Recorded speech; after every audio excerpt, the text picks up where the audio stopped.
SG sono a bordo di un'auto nuovissima nell'anima, nella sostanza e pure nel marchio, la Cupra Formentor. Monta il 1.400 4 cilindri in linea e-hybrid da 204 cavalli e 250 Nm di coppia. 0 a 100 coperto in 7 secondi e 8 con una velocità massima pari a 205 km/h. Il peso complessivo si attesta sui 1.600 kg circa e può contare su dei consumi combinati da paura. Con 1,3 litri si percorrono 100 km, obiettivamente tanta roba. I chilometri percorribili in modalità full electric sono invece 55, tipico delle ibride plug-in. È la motorizzazione d'accesso tra le ibride, la scelta obiettivamente più intelligente da fare. Si può accedere ovunque in città, si ha un risparmio a livello fiscale vista l'assenza per i primi 3 anni del bollo e si possono sfruttare gli incentivi statali per le auto green. Questo modello, arrivato da poco sul mercato, ha già un'offerta piuttosto variegata in quanto a propulsore, cambio e trazione. Il 4 cilindri in linea turbo benzina che troviamo qui, impiegato anche sulla Golf 8 per esempio, è reattivo e sufficientemente potente. Il peso è conforme con il segmento dei crossover medi a cui appartiene, credo sia il giusto compromesso tra costi e benefici. Il cambio di SG a 6 rapporti garantisce un'erogazione lineare senza sbavature e tentennamenti.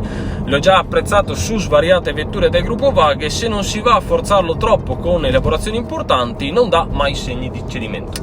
Di contro la coppia erogata è un po' poca obiettivamente, 250 Nm non sono così tanti. Si meriterebbe qualcosa in più.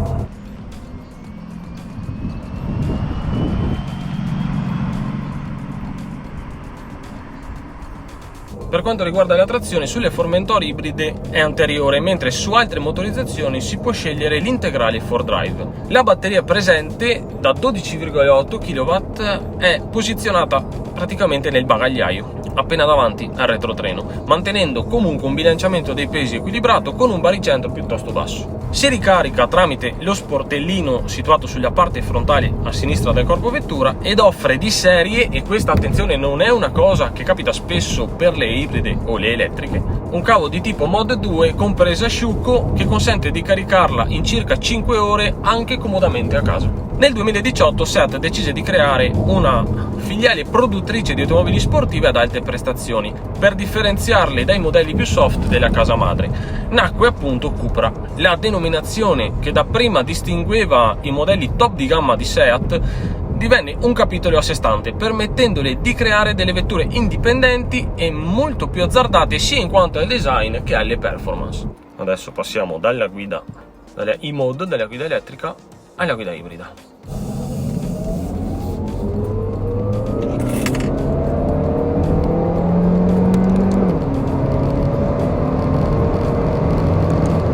Già meglio.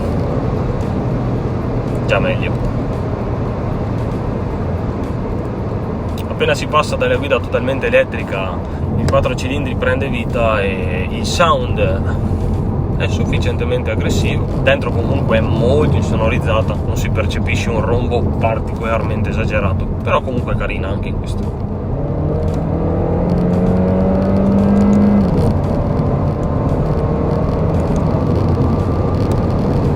Il cambio di SG è una sorta di garanzia. Nel giro di pochi anni la gamma si è arricchita notevolmente sia con le Eternal Leon che con le nuove Ateca e Born e appunto con la Formentor. Ad Auto e Moto d'Epoca di Padova dello scorso anno ho anche potuto apprezzare dal vivo la Concept Tavascan, veramente tanta roba, è veramente bellissima.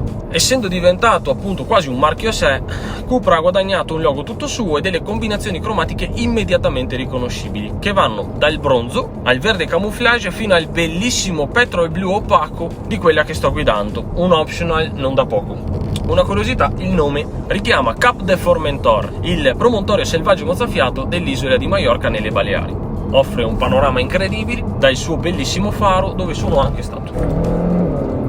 Trazione anteriore perso un pochino d'aderenza.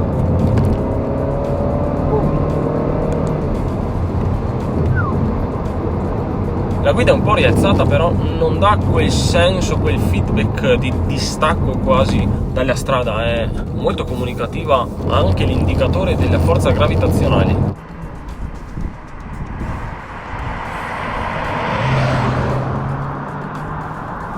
Al di là di dettagli tecnici e meccanici, il design globale di di questa Cupra Formentor è qualcosa di unico attualmente sul mercato.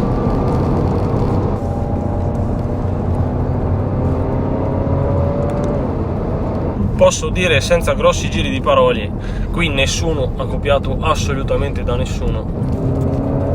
Le linee sono spigolose, affusolate, partendo dall'anteriore che ingloba i gruppi ottici. La vista dalle tre quarti è pulita, poco coraggiosa, tipica dei crossover. Il posteriore invece è affilato, impreziosito dai fari a LED che ricoprono interamente la superficie tra fiancate e bagagliaio.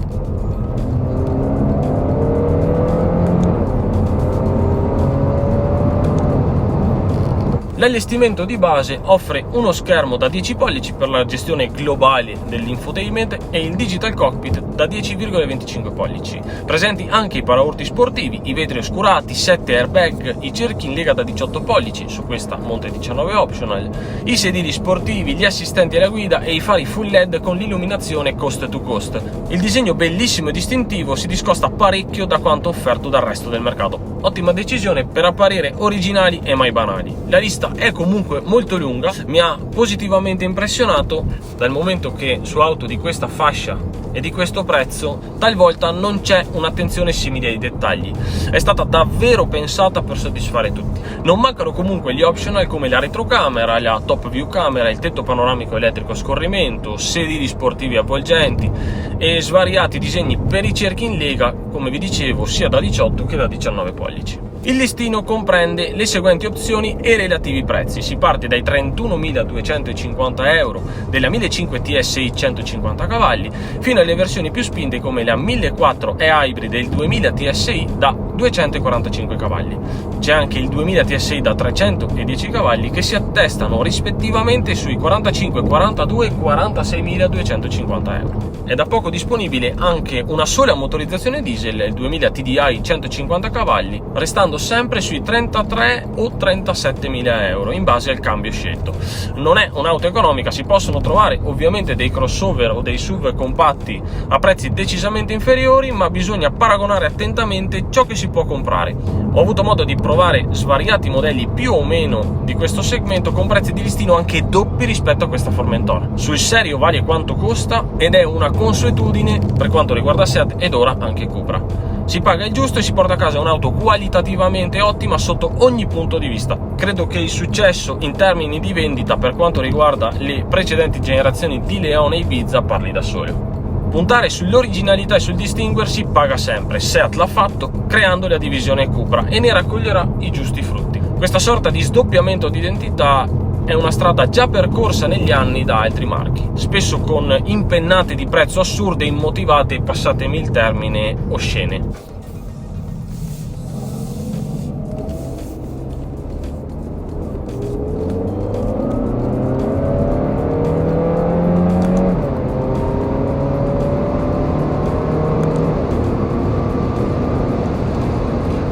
La Cupra Formentor mi ha coinvolto in quanto vera novità, un'automobile tutta nuova con una personalità spiccata, non poteva che piacermi. Onestamente parlando mi piace molto, trovo questo propulsore ottimo anche se strizzo inevitabilmente l'occhio al 2000 TSI da 310 cavalli che spero in futuro di provare. Un'ottima crossover di tutto rispetto, complimenti a Cupra e complimenti al proprietario per aver fatto una scelta fuori dal solito monotono core. Mi piace.